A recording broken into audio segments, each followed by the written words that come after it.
नमस्कार, कैसे हैं आप लोग। उम्मीद करते हैं कि बिल्कुल स्वस्थ होंगे, ज़बरदस्त और ज़िंदाबाद होंगे। दोस्तों, आज हम लोग इस वीडियो में बात करने जा रहे हैं झारखंड की वर्तमान राजनीतिक स्थिति को, जहां आप लोग को मालूम है कि झारखंड में अब चुनाव बिल्कुल नज़दीक पर है।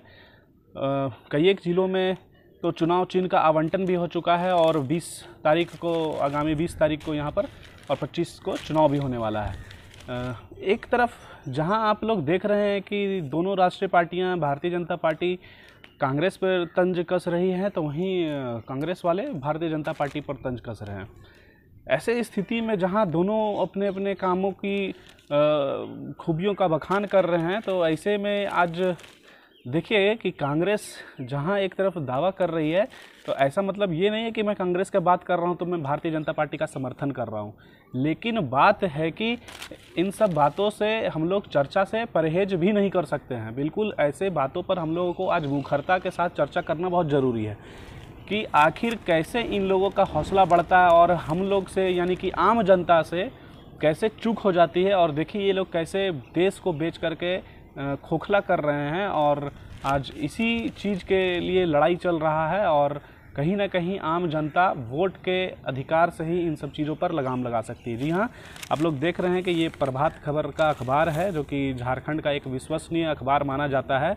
ऑथेंटिक हर चीज़ को इसको माना जाता है। इसके फ्रंट पेज पे छपता है कि मंत्री आलमगीर आलम के पीएस के नौकर के घर और बिल्डर के ठिकानों से मिले लगभग 35 करोड़ रुपए। 1-2 रुपया का मामला नहीं है, बल्कि 35 करोड़ रुपया। ध्यान से सुनिएगा इन सब बातों को। किसके घर से मिल रहा है? तो मंत्री आलमगीर आलम के पर्सनल सेक्रेटरी जो हैं, उनके नौकर के घर से। तो भाई नौकर इतना पैसा कहाँ से लाएगा? तो आप समझिए कि इन पैसों से ऐसे ऐसे मंत्रियों का क्या लेना देना है। अब मज़े की बात क्या है कि जब ये पैसे पकड़ाते हैं, जब सरकारी एजेंसियां इन सब को गिरफ्त में लेती हैं, तो वो इनकार कर देते हैं कि इससे हमारा कोई लेना देना नहीं है। लेकिन सोचिए कि अगर लेना देना नहीं है तो भाई इतना पैसा आया कहाँ से? और इसमें बेचारे लपटा जाते हैं। और लपटा क्या जाते हैं उनका भी, क्योंकि शासन और प्रशासन दोनों के मिली भगत से ही ये सब काम होता है। तो इसमें आज ज़रूरत है कि जितने भी प्रशासनिक पदाधिकारी हैं, उन लोगों को भी इन सब चीज़ों से बच के रहने की ज़रूरत है। लेकिन वो भी पैसे के लोभ में आकर के इन सब चंगुल में फंस जाते हैं। अब बताइए कि झारखंड में जहाँ चुनाव है पीक आवर पर, वहाँ झारखंड में कांग्रेस के नेता के घर से, मंत्री के घर से, इतने संबंधी और करीबी के घर से इतना भारी मात्रा में नगद बरामद हो रहा है, तो किस मुंह से, एकदम खुले शब्दों में है कि किस मुंह से आप वोट मांगने के लिए आइएगा अपने जनता के बीच में, अपने पब्लिक के बीच में?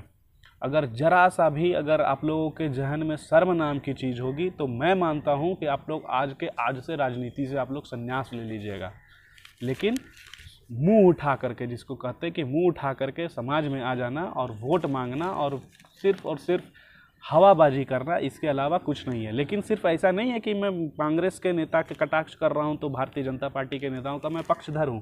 बिल्कुल भी पक्षधर नहीं हूं। आप लोग देख रहे हैं कि जहां एक तरफ रेपिस्ट, जी हाँ, बलात्कारी, जो एक सांसद का परिवार से संबंध है, भारतीय जनता पार्टी से बिल्कुल उसको मंच दिया जा रहा है। और यहाँ तक कि भारत के माननीय प्रधानमंत्री की तस्वीरें भी उनके साथ साझा हो रही है। तो बिल्कुल आज हम लोगों को ऐसी गंदी राजनीति को अंकुश लगाने का समय आ गया है। और चाहे आप जिस किसी को भी फेवर करते हो, उससे हमको कोई मतलब नहीं है। लेकिन मतलब है हमें इस बात से कि आप लोग प्रत्याशी को ज़रूर एक बार आके, पार्टी क्या है नहीं है वो बाद की बात है, लेकिन आप लोग देखिए कि वो पार्टी कैसे प्रत्याशियों को जगह दे रही है। जैसे कि अभी आप देख रहे हैं कि झारखंड में भारतीय जनता पार्टी भी किस तरीके से क्रिमिनल रिकॉर्डेड कैंडिडेट्स को भी बहुत ही फूल माला से स्वागत करके जगह दे रही है। तो हम लोग किसी का सराहना नहीं कर सकते हैं। अब बात आता है कि हम लोग ऐसे में किसका साथ दें। जी हाँ, तो बहुत अलग अलग पॉइंट्स हैं जिस पर हम लोग को चिंता करना होगा। हो सकता है कि बहुत से ऐसे प्रत्याशी हैं जो बेहतर करने का प्रयास करते हैं। सबसे पहले कि जो इस तरीके से आते हैं, बिल्कुल उनको ब्लैक लिस्टेड कर देना चाहिए और कम से कम 20 साल के लिए, जी हाँ 20 साल के लिए, उनके पूरा वंशावली को बिल्कुल चुनाव लड़ने से वंचित कर देना चाहिए। माननीय सुप्रीम कोर्ट को इस तरीके का कुछ रास्ता लाना चाहिए, तभी जा कर के भारत में ये भ्रष्टाचार और जो इस तरीके का कुरीति है, राजनीतिक ऑफेंस है ये सब, उस पर हम लोग लगाम लगा सकते हैं। बिल्कुल जिस तरीके से बैन किया जाता है ना, तो उस तरीके से उस राजनीतिक पूरा वंशावली को अगर बाप करेगा ना, तो उसका पोता तक को बिल्कुल कहीं से अधिकार नहीं देना चाहिए चुनाव लड़ने का। तब जा करके कहीं भारत में हम लोग लगाम लगा सकते हैं। रूह कांप उठेगा, क्राइम कैसे नहीं रुकेगा भाई। लेकिन इसके लिए हम लोगों को लाना पड़ेगा, कुछ ना कुछ करना पड़ेगा। रह गई बात कि हम लोग अब प्रत्याशी का कैसे क्या करें। बहुत से लोग बोलते हैं कि राजनीति में अच्छे लोग नहीं हैं, लेकिन सबसे बड़ी गलती हम में और आप में है कि जब कोई अच्छा लोग आता है तो हम लोग उसके साथ खड़ा नहीं होते हैं। तो आज हम लोगों को ऐसे में ज़रूरत है कि हम लोगों को वैसे प्रत्याशियों के साथ देना है। और रह गई बात कि जो लोग बात कर रहे हैं वो खोखली बातें कर रहे हैं। जी हाँ, खोखली बातें ये कर रहे हैं कि अगर ऐसा नहीं होगा तो देश उलट जाएगा, पलट जाएगा। कुछ नहीं होने वाला है। क्या हो गया अभी तक? हाँ, एक तरफ हम लोग जहाँ कह रहे हैं कि भाई मोदी जी का एक स्टेटमेंट आया था भाई कि झारखंड के संदर्भ में ही हम बात करते रहे हैं, कि अखबार के संदर्भ में ही हम बात कर रहे हैं कि झारखंड के एक स्थान पर आकर कह रहे हैं कि भाई झारखंड में घुसपैठिए है। तो घुसपैठिए, चलो मान लिया कि घुसपैठिए हैं, इनकार हम नहीं कर सकते, घुसपैठिए हैं, लेकिन घुसपैठिए आ कहाँ से रहे हैं? कहीं तो भाई देश का अंतर्राष्ट्रीय सीमा को पार करके ही ना आ रहे हैं। तो भाई वहाँ पर रोकने का किसका काम है? तो ये दोहरी मानसिकता वाली बातें ना करें और लोगों को ना बरगलाएं तो ज़्यादा बेहतर होगा। अब देश जाग चुका है, यहाँ का एक एक नौजवान जाग चुका है और जवाब तो भाई सबको देगा। जवाब देना किसे नहीं आता है। तो ये एक सुअवसर है और लोग हर एक एक बातों का जवाब देंगे, बखूबी देंगे।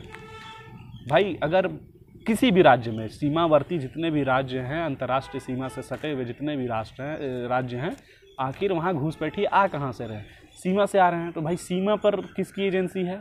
सीमा की सुरक्षा का जिम्मेवारी किसका है? वो केंद्र सरकार का है। तो क्यों नहीं केंद्र सरकार इस बात की जवाबदेही लेती है कि हाँ हमसे चूक हो रही है? तो इस तरीके से किसी राज्य की छवि को, वहाँ के सौहार्द को बिगाड़ने में बिल्कुल आप सभी का बहुत बड़ा रोल होता है। और मैं तो व्यक्तिगत रूप से इन सब बातों का कटाक्ष करता हूँ और मैं स्वागत करता हूँ वैसे सारे नौजवानों का जो बिल्कुल निर्भीकता के साथ राजनीतिक गलियारे में कदम रख रहे हैं, इस सोच और इस विचार के साथ कि भाई सफाया तो करना होगा और किसी न किसी को आना होगा।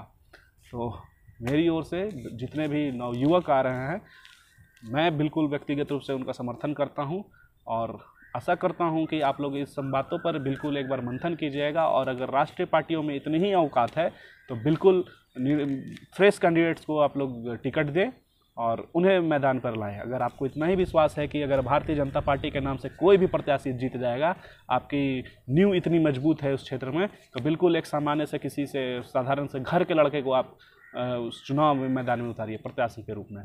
कांग्रेस को अगर लगता है कि ठीक है भाई हमारा गढ़ इतना मजबूत है, हमारी नींव इतनी मजबूत है, तो बिल्कुल आप एक साधारण से वर्ग के लड़के को उतारिए।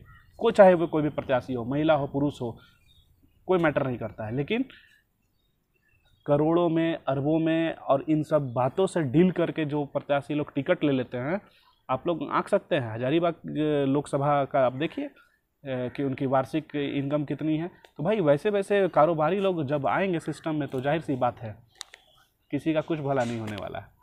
तो बात बाकी आप लोग को हमारा ये विचार कैसा लग रहा है, हमारा और आपका विचार कहाँ तक टैली कर पा रहा है, बिल्कुल कमेंट बॉक्स में कमेंट करके बताएं। हमें आपके कमेंट्स का बेसब्री से इंतज़ार रहेगा।